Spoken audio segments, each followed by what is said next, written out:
এর পরের দিনে আমরা হানসু গ্যাংকে দেখতে পাই, যারা স্কুলে গিয়ে সকলের বাম হাত চেক করছিল, কেননা আর হানসুর সাথে মারামারি করার সময় জিন ইয়াংয়ের ছুরির আঘাতে ক্যাট মাস্ক পরা সেই মেয়েটির বাম হাতে কেটে গিয়েছিল। কিন্তু আসলে হানসু এটাও জানত না যে ক্যাট মাস্ক পরা সেই মানুষটি মেয়ে নাকি ছেলে।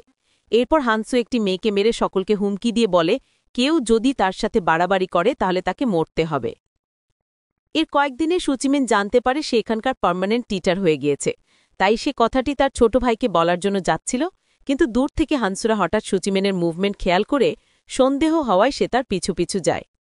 একটু পরে হানসু সুচিমিনকে একটি রুমে একা পেয়ে বলতে থাকে, ফাইনালি সেই বিড়ালটিকে আমি পেয়ে গিয়েছি।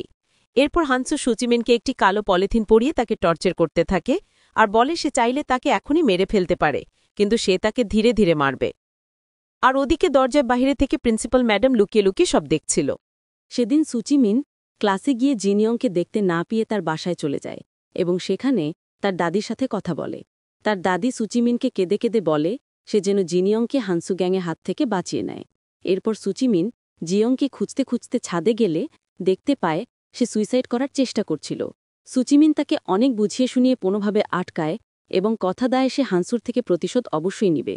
এর কয়েকদিন পরে আমরা দেখতে পাই স্কুলে একটি অনুষ্ঠানের আয়োজন করা হয়েছিল, যে অনুষ্ঠানে আমরা সকল শিক্ষক শিক্ষার্থীদেরকে কেট মাস্ক পরা অবস্থায় দেখতে পাই। সে অনুষ্ঠানে একটি বক্সিং ম্যাচের আয়োজন করা হয়, যেখানে হানসু সুচিমিন মানে সে কেটকে চ্যালেঞ্জ করে সাহস টেকলি সবার সামনে তার সাথে যেন ফাইট করে। হানসু তখন বক্সিং রিনে তার জন্য অপেক্ষা করতে থাকে।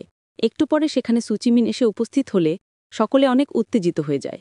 যথারীতি তাদের ম্যাচ শুরু হয়ে গেলে তারা দুজনে দুজনকে অনেক মারতে থাকে। মারামারির এক পর্যায়ে সুচিমিন তখন বলে, দেখবি আমি তোর কি অবস্থা করি, সারা জীবন তুই এটা মনে রাখবি। এই বলে সুচিমিন তার মুখের মাস্কটি খুলে ফেলে। পুরো স্কুলে সবাই তখন সুচিমিনকে দেখে অনেক অবাক হয়, তার মানে তাদের শিক্ষক এতদিন এসব করে এসেছে। সবাই তখন সুচিমিনকে চিয়ার আপ করতে থাকে। সুচিমিন তখন হানসুকে মারতে মারতে একদম আধমরা করে ফেলে। এরপর সুচিমিন তাকে মেরে রিং থেকে বের করে দেয় এবং সে জিনিয়ংয়ের পয়ের সামনে পড়ে। সুচিমিন তখন বলে, তুমি যা করছো তার জন্য এবার মাপ চাও। কিন্তু হানসু তখনও তার অ্যাটিটিউড দেখিয়ে বলে, দূরে যায় এখান থেকে। জিনিয়ং তখন বলে, তোরে মাপ করার কিছু নেই, তুই এমনি হেরে গেছস। এই বলে সবাই সেখান থেকে চলে যেতে নেয়, কিন্তু হানসু তখন পিছন থেকে অ্যাটাক করতে যায়। সুচিমিন তখন তাকে খুঁড়ে একটি কিক মেরে অজ্ঞান করে ফেলে। পরের সিনে আমরা দেখতে পাই স্কুলের অনেক শিক্ষার্থী সেই হানুস গ্যাংয়ের বিরুদ্ধে অভিযোগ করে এবং পুলিশ তখন সেই প্রমাণের ভিত্তিতে হানসু গ্যাংয়ের সকলকে অ্যারেস্ট করে নেয়। লাস্ট সিনে আমাদের নতুন শিক্ষার্থীকে দেখানো হয়, যে কিনা ছিল খুব রাগী স্বভাবের। দূর তার কর্মকাণ্ডগুলো দেখে সুচিমিন বলে, এবার তাহলে তোমার পালা। এই বলে এই অসাধারণ মুভিটি এখানেই শেষ হয়ে যায়। আশা করি মুভিটি আপনাদের অনেক ভালো লেগেছে।